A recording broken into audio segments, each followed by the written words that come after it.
Hey guys, welcome back to learn with Rajni. तो friends, कैसे हैं आप सब? आई होप आप सब अच्छे हो और एग्जाम की प्रिपरेशन बहुत ही अच्छे से कर रहे हो। आज की वीडियो में मैं आपको पढ़ाने वाली हूँ confusing words. Rajasthan high court LDC का जो इंग्लिश का सिलेबस है उसमें एक टॉपिक है कंफ्यूजिंग वर्ड्स का। आज की वीडियो में हम वही कंफ्यूजिंग वर्ड्स पढ़ने वाले हैं। तो चलिए स्टार्ट करते हैं। कंफ्यूजिंग वर्ड्स क्या होते हैं? सबसे पहले तो हम डिस्कस करते हैं कि कंफ्यूजिंग वर्ड्स क्या होते हैं।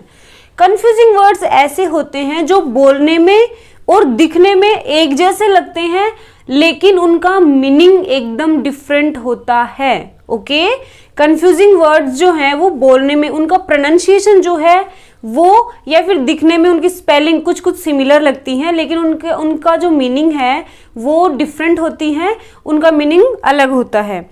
आज उन्हीं कंफ्यूजिंग वर्ड्स को हम देखने वाले हैं। 20 कंफ्यूजिंग वर्ड्स मैं लेकर आई हूं। तो 3 वर्ड्स हैं, अडॉप्ट, अडेप्ट और अडेप्ट। एक है ADOPT, एक है ADAPT और तीसरा है ADEPT। ADOPT अडॉप्ट, अडॉप्ट होता है लेना, मतलब गोद लेना या अंगीकार करना। ठीक है, किसी बच्चे को गोद ले लिया या फिर किसी के प्रिंसिपल्स को अडॉप्ट कर लिया। ओके, अडेप्ट, ए वाला जो अडेप्ट है वो होता है एडजस्ट, एडजस्ट करना, और ई वाला जो अडेप्ट है वो होता है एक्सपर्ट, मतलब योग्य। ठीक है, आगे चलते हैं। 2 वर्ड्स हैं, असेंट और असेंट। दोनों का प्रोनाउंसिएशन एकदम सेम है, ASSENT असेंट और ASCENT ascent. ASSENT assent, assent होता है एग्री, एग्री करना, और ASCENT असेंट होता है ऊपर, ऊपर की तरफ जाना, climbing up, climbing up. Next है, 3 वर्ड्स हैं, तीनों का प्रोनाउंसिएशन एकदम सेम है, डिसेंट, डिसेंट और डिसेंट। पहली स्पेलिंग है DISSENT, दूसरी है DESCENT और तीसरी है DECENT, डिसेंट। तीनों का प्रोनाउंसिएशन एकदम सिमिलर है, डिसेंट। तो फर्स्ट जो डिसेंट है SS वाला, उसका मतलब होता है डिसएग्रीमेंट, किसी को डिसएग्री कर देना, तो उस डिसएग्रीमेंट को कहेंगे डिसेंट। सेकेंड वाला जो डिसेंट है DESCENT, डिसेंट होता है कमिंग डाउन, नीचे की तरफ आना। तो अभी जो मैंने आपको असेंट पढ़ाया था, असेंट ऊपर की तरफ जाना, उसका एंटोनिम हो गया डिसेंट, नीचे की तरफ आना, मतलब कमिंग डाउन। तीसरा जो डिसेंट है DECENT, आपने सुना होगा कि यार ये बंदा तो बहुत डिसेंट है। डिसेंट मतलब राइट एंड सूटेबल, सही। ठीक है, किसी आदमी के लिए भी यूज करते हैं, बहुत ही डिसेंट बंदा है। ओके, तो इस तरह से 3 डिसेंट हैं, तीनों के मीनिंग एकदम अलग हैं। स्पेलिंग आपको लर्न करनी है। कंफ्यूजिंग वर्ड्स जब आप पढ़ रहे हो, इनकी स्पेलिंग भी साथ साथ लर्न करते जाना, क्योंकि जो स्पेलिंग एरर वाले जो क्वेश्चंस हैं वो इन्हीं से राइट हो जाएंगे। आगे चलते हैं। फर्स्ट वर्ड है एक्सेप्ट, ACCEPT, एक्सेप्ट। दूसरा है एक्सेप्ट, AXCEPT, एक्सेप्ट और एक्सेप्ट। तीसरा है एक्सपेक्ट, EXPECT, एक्सपेक्ट। इनमें थोड़ा थोड़ा प्रोनाउंसिएशन में डिफरेंस है। पहला है एक्सेप्ट, दूसरा है एक्सेप्ट, तीसरा है एक्सपेक्ट। ओके, ऐसे ही इनको प्रोनाउंस आपको करना है। फर्स्ट जो एक्सेप्ट है ACCEPT, एक्सेप्ट मतलब टू टेक, स्वीकार करना, लेना। दूसरा जो एक्सेप्ट है EXCEPT, it means leaving out. ठीक है, एक्सेप्ट मतलब अलग कर देना। मैंने जब आपको प्रेपोजिशन पढ़ाए थे तब आपको एक्सेप्ट और बिसाइड का यूज बताया था, तो एक्सेप्ट मतलब के अलावा। ओके, तीसरा जो एक्सपेक्ट है, एक्सपेक्ट मतलब आशा करना, एक्सपेक्ट करना, बोलते हैं ना एक्सपेक्टेशंस, तो एक्सपेक्ट से ही एक्सपेक्टेशंस बनी है, आशाएं। तो एक्सपेक्ट होता है आशा करना। आई होप अब आपको इन तीनों में डिफरेंस समझ में आ गया होगा। नेक्स्ट चलते हैं, बिसाइड और बिसाइड्स। ये भी मैं आपको बता चुकी हूँ, ये प्रेपोजिशन की वीडियो जब आपको दी थी तो उसमें मैंने आपको बताया था। बिसाइड मतलब बाय द साइड, बगल में। ठीक है। Ram is sitting beside Sita, okay. Besides होता है के अलावा, बिसाइड्स होता है के अलावा। बिसाइड्स जो है वो एडिशन का सेंस देता है, एक्सेप्ट भी के अलावा होता है। एक्सेप्ट जो है वो निगेटिव माइनस सेंस देता है, एक्सेप्ट के अलावा मतलब जिसके लिए एक्सेप्ट आया है मतलब उसके अलावा बाकी लोग आ रहे हैं। और बिसाइड आ गया बिसाइड्स जहां पर, तो बिसाइड्स जहां आ गया मतलब वो भी आ रहा है। जैसे Ram is coming besides my friends, ठीक है। Ram is coming besides my friends, तो मेरे फ्रेंड्स भी आ रहे हैं और राम भी आ रहा है, ओके। आगे चलेंगे। 3 वर्ड हैं, कास्ट, कास्ट और कोस्ट, CASTE। कास्ट, कास्ट तो होती है जो सोसाइटी की क्लास होती हैं, समाज में जो भी जातियां हैं उनको हम कास्ट कहते हैं, CASTE। एक होता है कास्ट, CAST। ये जो कास्ट है इसके बहुत सारे मीनिंग हैं। जैसे किसी मूवी में या किसी सीरियल में जो काम करने वाले हैं तो सारे जो लोग हैं उनको स्टार कास्ट कहते हैं, तो वो भी कास्ट हो गया। और कास्ट होता है वोट देना, कास्ट ए वोट, तो वोट देना भी कास्ट हो गया। कास्ट होता है धक्का देना या फेंकना, इट मीन्स भी कास्ट है। तो CAST जो कास्ट है इसके बहुत सारे मीनिंग हैं। नेक्स्ट है कोस्ट, COST। कोस्ट होता है कीमत होना, मतलब प्राइस। कोस्ट किसे कहते हैं? कीमत को। नेक्स्ट है site, CITE site, SIGST site, SITE site. तीनों का प्रोनाउंसिएशन एकदम सेम है, प्रोनाउंसिएशन एकदम सेम होगा साइट।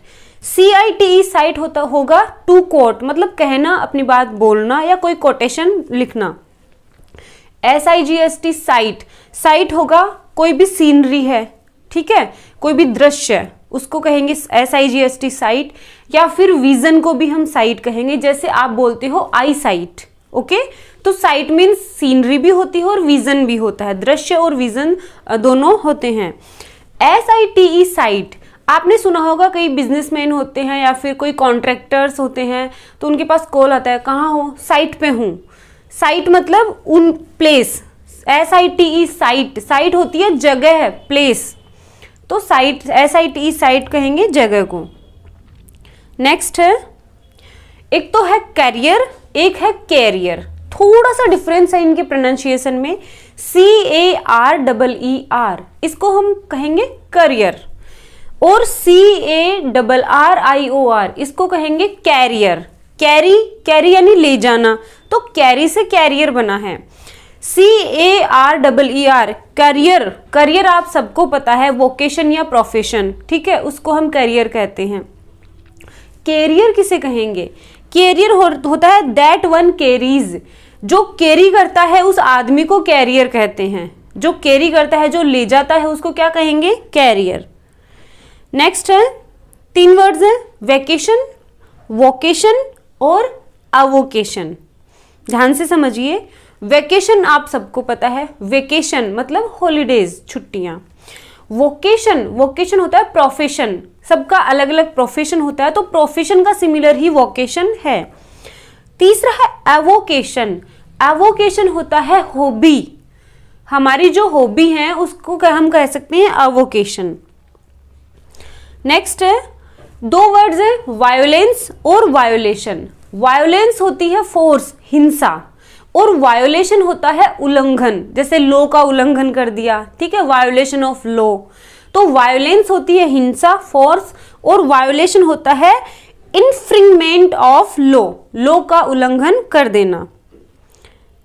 नेक्स्ट है, देखो एक रूट वर्ड है, ठीक है, इंटरेस्ट, एक रूट वर्ड है इंटरेस्ट। अब उसके आगे प्रीफिक्स लग गए 2, एक तो लग गया अन और एक लग गया डिस। जब इंटरेस्ट के आगे अन लगा देंगे, अन प्रीफिक्स लगा देंगे, अनइंटरेस्टेड हो जाएगा। तो अनइंटरेस्टेड होगा हैविंग नो इंटरेस्ट, कोई इंटरेस्ट ना रखना, ठीक है, कोई रुचि ना रखना। इंटरेस्ट के आगे अगर डिस लगा देंगे, डिसइंटरेस्टेड बना देंगे। डिसइंटरेस्टेड का मतलब होगा फ्री फ्रॉम पर्सनल मोटिव, मतलब खुद का कोई स्वार्थ ना होना। डिसइंटरेस्टेड का मतलब है अपना खुद का कोई मोटिव ना होना, और अनइंटरेस्टेड का मतलब है कोई इंटरेस्ट ना होना। नेक्स्ट है, बहुत ही अच्छे दो वर्ड्स हैं सॉरी, पहला वर्ड है वुमनली, दूसरा है वुमनिश। वुमनली जो होता है वो पॉजिटिव सेंस देता है, वुमनिश जो होता है वो निगेटिव सेंस देता है। अच्छे से याद कर लेना, वुमनली और वुमनिश दोनों का मतलब है वुमन के जैसा, महिलाओं के जैसा, दोनों का मतलब सेम है, लेकिन सेंस इनका एक का पॉजिटिव है और एक का निगेटिव है। वुमनली का पॉजिटिव सेंस और वुमनिश का निगेटिव सेंस। एग्जाम्पल से समझेंगे। माई मदर हैज ब्लैंक छोड़ा हुआ है वर्च्यूज। अब मदर में कौन से गुण होंगे भाई? मदर के गुण को बताने के लिए हमें पॉजिटिव सेंस देना है, इतना तो हम कॉमन सेंस लगा सकते हैं। तो मदर के गुणों को बताने के लिए हमें वुमनली का यूज करना है, वुमनिश का यूज मत करना। अगर आप वुमनिश का यूज कर दोगे तो सेंटेंस गलत हो जाएगा, थोड़ा सा आपको कॉमन सेंस लगाना पड़ेगा। तो my mother has womanly virtues. Next sentence है, his voice is blank as it is quite shrill. अब देखो हिज आया है, मतलब आदमी के लिए आया है, भाई मेल के लिए यूज होता है हिज, तो इसकी वॉइस, उसकी वॉइस ऐसी है जैसे कि वो क्वाइट श्रिल, औरतों के जैसे श्रिल करती हो। अब बताओ, आदमी के लिए औरतों की बात कुछ बतानी हो तो आपको पॉजिटिव सेंस देना है या निगेटिव सेंस? निगेटिव देना है, तो किसका यूज करेंगे? वुमनिश का यूज करेंगे। His voice is womanish as it is quite shrill. Okay, clear है? आगे चलते हैं। दो वर्ड्स हैं, चाइल्ड लाइक और चाइल्डिश। जैसे वुमनली और वुमनिश था, वैसे ही चाइल्ड लाइक और चाइल्डिश है। चाइल्ड लाइक बच्चे के जैसा, ये पॉजिटिव सेंस दे रहा है। चाइल्ड लाइक होता है simple, innocent as a child, बच्चे की तरह इनोसेंट, भोला या मासूम। चाइल्डिश होता है सिली, मूर्ख। अगर कोई बड़ा आदमी है, कोई बेवकूफ़ी वाला काम करता है तो उसको हम चाइल्डिश कह सकते हैं। नेक्स्ट है, दो वर्ड्स हैं बेनिफिशियल और बेनिफिशेंट। बेनिफिशियल होता है यूजफुल, लाभदायक, और बेनिफिशेंट होता है काइंड, दयालु। इनके स्पेलिंग भी आपको लर्न करते जाना है साथ साथ। ओके, नेक्स्ट है सेंसर और सेंस्योर। सेंसर तो होता है सेंसर बोर्ड, जो फिल्म्स को और प्लेज को एग्जामाइन करता है, ठीक है, CENSOR सेंसर। तो सेंसर बोर्ड होता है examination of films and plays, plays और फिल्म को एग्जामिन करना, उसको कहेंगे सेंसर। CENSURE censure. सेंसर होगा ब्लेम या क्रिटिसाइज, किसी को ब्लेम करना या फिर किसी को क्रिटिसाइज करना। Next raise, RAISE raise. दूसरा वर्ड है RAZE रेज।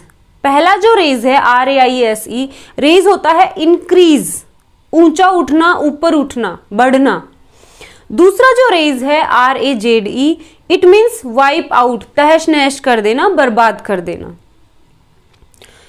नेक्स्ट है, पहला है कोलैबोरेट और दूसरा है कोरोबोरेट। कोलैबोरेट और कोरोबोरेट, COLLABORAT। कोलैबोरेट मतलब होता है वर्क टुगेदर, एक साथ काम करना, मतलब दो लोगों ने मिलकर कोलैबोरेट कर लिया, ठीक है, तो मतलब वो साथ साथ अब काम करेंगे। और कोरोबोरेट होता है कंफर्म, किसी चीज को कंफर्म करना, कोरोबोरेट। नेक्स्ट है, एक वर्ड है ह्यूमन, एक वर्ड है ह्यूमेन, HUMAN ह्यूमन, एक है HUMANE ह्यूमेन। दोनों में डिफरेंस को समझिए। ह्यूमन होता है ह्यूमन बॉडी, जैसे हम सब हैं, मानव के लिए ह्यूमन यूज करते हैं। जैसे relating to the species homo sapiens, जो होमोसेपियंस हैं उनको कहते हैं ह्यूमन, जैसे हम हैं मानव जाति, ह्यूमन। दूसरा वर्ड है ह्यूमेन। ह्यूमेन होता है कंपैशनेट, दया भावना। ह्यूमेन होता है कंपैशनेट, जिसके मन में दया भावना हो। दो वर्ड्स हैं क्लॉथ्स एंड क्लॉथ्स, दोनों का प्रोनाउंसिएशन एकदम सेम है, CLOTHES। जहां ES आ गया वहां पर हो जाएगा रेडीमेड गारमेंट्स। जो रेडीमेड होता है, रेडीमेड गारमेंट्स को कहेंगे क्लॉथ्स, और CLOTHS क्लोथ्स, इसको कहेंगे पीस ऑफ फैब्रिक। जो फैब्रिक होता है उसका जो कट पीस होती है उसको कहेंगे क्लॉथ्स, ठीक है, सिर्फ एस लगेगा उसमें। नेक्स्ट ब्रेक और ब्रेक, प्रोनाउंसिएशन एकदम सेम है, BRAKE ब्रेक। ब्रेक मतलब स्टॉप कर देना, किसी डिवाइस को स्टॉप कर देना, वहीं जैसे गाड़ी चलाते हो तो ब्रेक लगाते हो, तो वो है BRAKE ब्रेक। और नीचे जो ब्रेक है BREAK ब्रेक, ब्रेक मतलब तोड़ना, डेस्ट्रॉय मेक इनटू पीसीज, तोड़ देना, पीसीज में बांट देना। तो आज हमने ये 20 कंफ्यूजिंग वर्ड्स देखे हैं। अब ये काउंटिंग में तो 20 है, लेकिन एक में लगभग 3-3 वर्ड्स आ रहे थे, मतलब लगभग आज हमने 50 से 60 वर्ड्स देख लिए हैं। इन वर्ड्स के डिफरेंस को समझे, इनके प्रोनाउंसिएशन को समझे, और जिस तरह से मैंने आपको प्रोनाउंस करके बताया है उसी तरह से आपको प्रोनाउंस करना है, क्योंकि कई बार स्पेलिंग जो है वो प्रोनाउंसिएशन से हम समझ जाते हैं। आई होप आपको आज की वीडियो अच्छी लगी होगी। वीडियो अगर अच्छी लगी है तो प्लीज इसको लाइक शेयर करें। अगर आपने चैनल को अब तक भी सब्सक्राइब नहीं किया है तो प्लीज लर्न विद रजनी को सब्सक्राइब जरूर कर दें। मिलते हैं नेक्स्ट वीडियो में, तब तक के लिए बाय बाय।